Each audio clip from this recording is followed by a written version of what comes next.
Hai, bertemu kita dalam Jom Belajar Teori Pembuatan Roti bagi Si03 Penyediaan Donat bersama Cikgu Priscilla. Apa kabar semua? Cikgu harap kamu sihat walafiat dan sudah bersedia untuk mengikuti kelas pada hari ini. Jom belajar bersama Cikgu. Baiklah, tajuk pembelajaran kita pada hari ini yaitu keperluan penyediaan donat, di mana objektif pembelajaran pula murid memperoleh pengetahuan mengenai bahan-bahan keperluan penyediaan donat. Pertama sekali, mari kita lihat apa itu donat. Donat merupakan satu makanan berbentuk bulat yang dihasilkan daripada dough maupun satu adunan cair. Donat bakar ialah salah satu variasi dalam pembuatan donat selain daripada donat goreng. Antara bentuk donat yang populer ialah bentuk cincin, berbola, dan sfera rata atau bulat, termasuk juga bentuk telinga, putaran, dan lain-lain. Terdapat 4 jenis donat, yaitu yang pertama, donat cincin atau ring donat. Donat goreng yang berbentuk cincin atau bulatan dinaikkan dengan menggunakan yeast atau bahan kimia. Dough diadun dan dibentuk, seterusnya digoreng dengan menggunakan minyak panas dan air sekali dihias. Donat yang kedua yaitu donat berintik jam, jelly-filled donat ataupun dikenali sebagai Bismarck. Diperbuat daripada dough yeast manis yang berlemak atau berminyak dengan berintikan marmalade atau jam, dan biasanya ditaburkan serbuk gula atau gula biasa di atasnya. Terdapat juga inti yang diperbuat daripada coklat, custard, mocha atau donat yang tidak berinti. Selepas donat digoreng, inti ini akan dimasukkan dengan menggunakan penyuntik yang besar. Jenis donat yang ketiga yaitu donat Long John's atau Long John's donat, berbentuk bar di mana boleh dihias dengan pelbagai jenis topping dan inti. Maple bars adalah salah satu jenis donat. Dan jenis donat yang terakhir yaitu donat putar atau twist donat, di mana donat putar ini dimasak secara bakar dan adonannya diperbuat daripada kentang manis dan ekstrak maple. Donat putar kemudiannya disaluti dengan krim pastry whiskey, bourbon pastry cream, dan ditabur dengan gula berperisa kulit kayu manis. Dan ini adalah resepi donat yang akan Cikgu gunakan pada kelas amali praktikal nanti.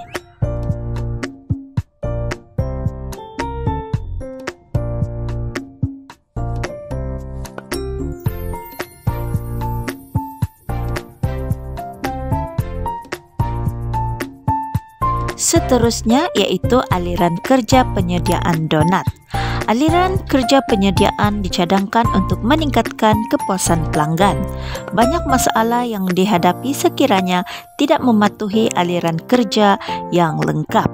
Yang pertama, mengambil bahan, seterusnya menyukat bahan, mencampur dan mengadun, merehatkan yeast, membentukkan donat, mengembangkan dough, menggoreng dough, glaze dan penyejukkan donat, dan akhir sekali menghias dan menjual donat. Ini adalah carta alir proses penyediaan donat. Apakah itu pengeluaran donat? Pengeluaran donat adalah suatu arahan atau peraturan dianggap berkuat kuasa sehingga berubah secara khusus atau ditarik balik.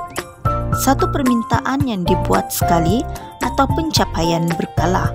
Satu perintah bagi barangan yang mana akan dihantar secara berkala tanpa keperluan untuk pembaharuan perintah sebelum setiap penghantaran dilaksanakan.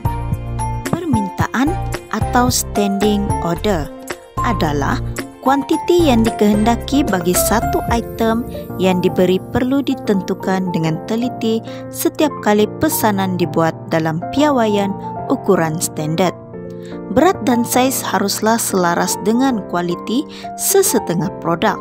penyelenggaraan store biasanya membuat perjanjian dengan sesetengah pembekal untuk penghantaran pesanan berdasarkan borang permintaan yang selaras. Terdapat 3 jenis borang permintaan. Yang pertama adalah borang pesanan, event order. Borang kedua, permintaan barang dari store requisition.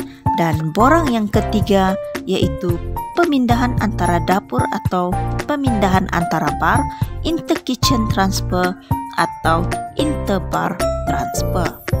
Pengeluaran donat yang kedua yaitu kuantiti pengeluaran atau production quantity, di mana keperluan kuantiti bagi sesetengah bahan bergantung kepada jumlah permintaan dari pelanggan dengan merujuk resepi piawaian atau standard recipes. Pengeluaran donat yang ketiga yaitu masa penghantaran atau delivery time, di mana jumlah masa bagi sesebuah syarikat perlukan untuk penghantaran produk secara berkualiti. Sebagai contoh, masa yang diperlukan untuk menghantar atau membuat produk. Ini adalah untuk memastikan kualiti produk dan masa penghantaran adalah sama. Baiklah, itulah penerangan Cikgu tentang pengenalan mengenai donat dan mengenal pasti keperluan penyediaan donat. Cikgu harap kamu dapat mempelajari sesuatu yang baru dan dapat menyiapkan tugasan dalam modul PDPR kamu. Baiklah, sampai di sini saja kelas kita pada hari ini. Kita akan berjumpa lagi pada sesi akan datang dalam menyediakan tempat persediaan donat. Jumpa lagi. Bye.